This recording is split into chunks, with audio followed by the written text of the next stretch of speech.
And now I am going to introduce us to Rebekah Schipper. Her passion is to help individuals experience wholeness in their places of work. As an experienced facilitator and as an educator, Rebekah serves as the primary instructor, curriculum designer, and executive director for Opportunity Thrive. She's trained in mindfulness, PBL, design thinking, cognitive coaching, leverage leadership, and writing and reading workshop. As a former educator and instructional coach, she has a deep background in working with small groups and large groups to facilitate goal-oriented growth. Rebekah has her undergraduate degree in English and Africana Studies from Wittenberg University and her Master's of Education from Aquinas College. Thank you so much for joining us, Rebekah. Thank you, Lex. I'm honored to be here this morning with all of you and to lead you in this practice. A few years ago, I had been just sort of reading through some scripture and came across kind of that same or very familiar verse of the great commandments, right? The Matthew 22, verse 39 commandment, where it says to love your neighbor as yourself. And I was struck in that commandment that there's a part of it that we don't really lean into. And that is this part where we kind of lean in heavily into this idea of loving your neighbor. But there's kind of that second part of the verse that really hit me between the eyes at that point in time, to love my neighbor as myself. And I had to kind of question myself in the moment. Do I love myself? That's a hard question, I think, that we all have to wrestle with. And this morning, I'm going to be leading us in a practice that really focuses in on this idea of loving ourselves. What does it look like to wrap ourselves in love? And this practice comes from the practice of self-compassion. And self-compassion is really this idea of, number one, holding ourselves with mindfulness versus over-identification.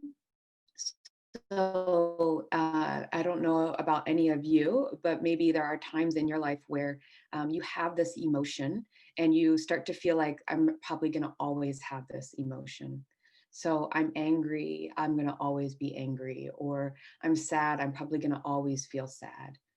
And mindfulness versus over identification just says we can own the emotion, but we don't have to believe that we're going to always live in that emotion. So yes, I'm sad, but that doesn't mean I'm going to always be sad. Or yes, I'm angry, but that doesn't mean I'm going to always be angry. It allows us to kind of hold ourselves gently in the midst of that. And then there is this idea of common humanity versus isolation. Isolation will sort of lead us into this place where many of us maybe are in right now, where it feels like I must be the only one who doesn't. I must be the only one who doesn't have friends reaching out to me all the time, or I must be the only one who feels like this. I must be the only one. And if you've ever had that sort of experience where you've said to yourself, I must be the only one, self-compassion says, wait, stop. You are in the midst of common humanity. There are so many of us who are experiencing similar emotions, similar journeys. And that allows us to kind of hold ourselves with some more kindness to say, yeah, I'm not alone in this. There are so many of us who are experiencing this right now. And then self-kindness versus self-judgment. And that is a pretty maybe self-explanatory idea. But I think there are so many of us who have just really strong inner critics, right? We have probably all said something to ourselves or about ourselves that we would never imagine saying about someone else. And self-kindness really just calls us back to this idea, can you talk to yourself like someone you love? Can you hold yourself in a way that really shows that you love yourself?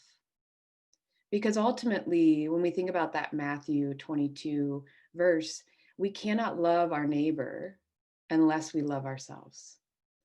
And so today I'm going to just kind of give us some exercises that you maybe want to try, some words, some language that you might want to try as you begin sort of trying to love yourself better. And so we're going to kind of have a couple of mantras that we're going to lead through. And I'm going to ask that you just find that comfortable space for your body right now. Maybe your feet on the floor, feeling kind of grounded. You might find yourself kind of letting your gaze lower or your eyes close. And then if you're comfortable with it, just placing your hand on your heart. And we're going to start by just taking a few deep breaths, allowing ourselves to feel ourselves back in our bodies, feeling our breath as it moves in and out,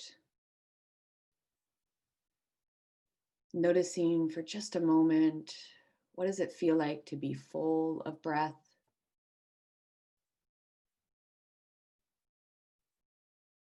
And what does it feel like to be empty of breath?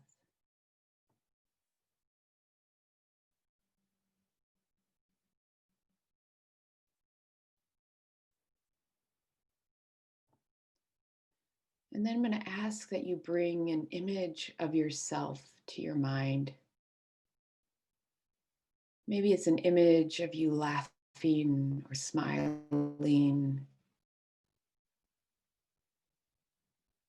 And then we're going to just say these words to ourselves at this time. May I be at peace.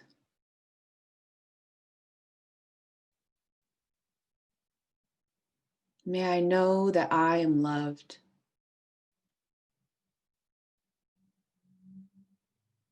May I love myself.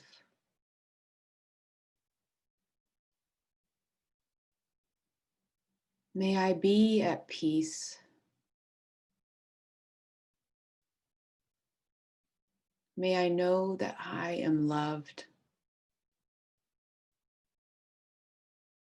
May I love myself.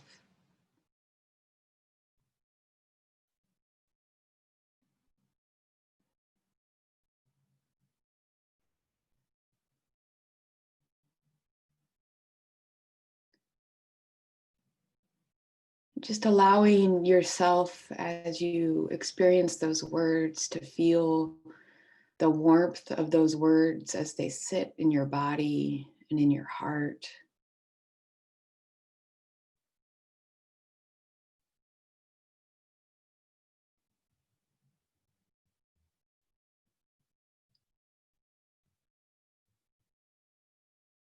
And I'm going to ask that you, as you hold those warmth in your body, that you now bring to mind maybe a moment of stress for yourself right now, moment of pain, maybe something you feel conflicted on.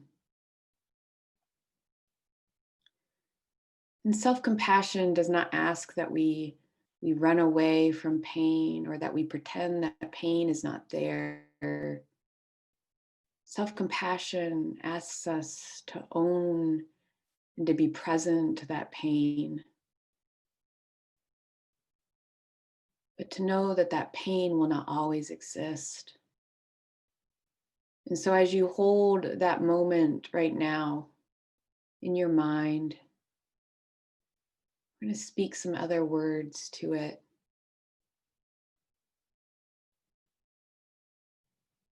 And so first we're going to just say, this is a moment of suffering.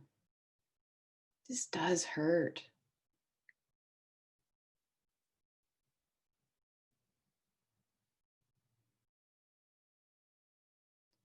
Suffering is a part of life.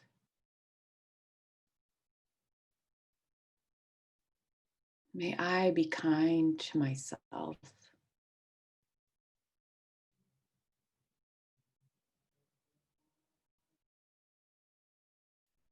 This is a moment of suffering. This does hurt. Suffering is a part of life. May I be kind to myself.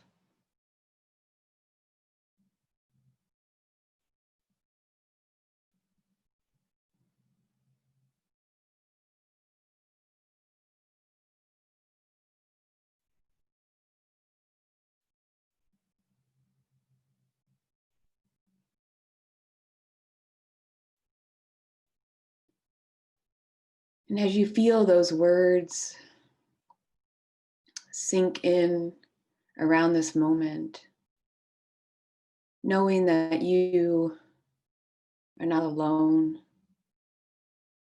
that what is will not always be, and that you can hold yourself with a little more kindness, knowing that our first call is to love ourselves so that we can love our neighbors.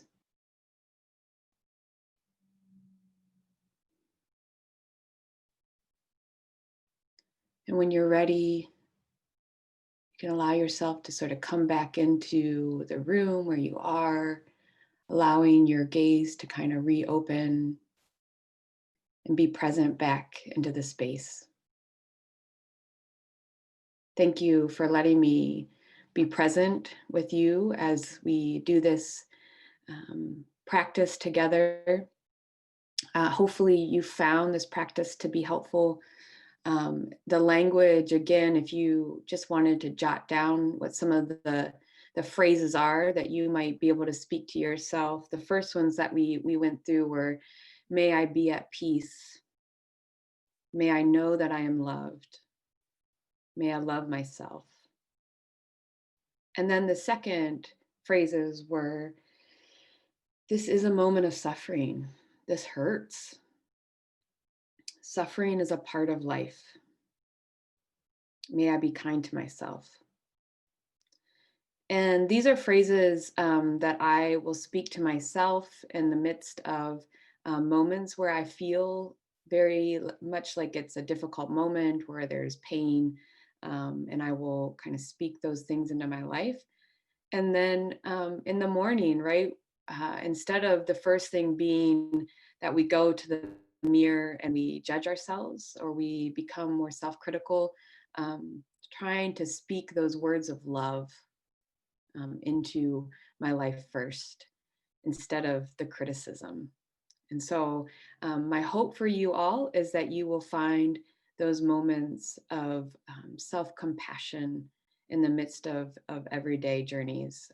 I think self compassion is probably one of the most important things that we can give ourselves right now in the midst of all of the pain of the world right now. So, I hope that was helpful for you. Thank you for allowing me to join you this morning.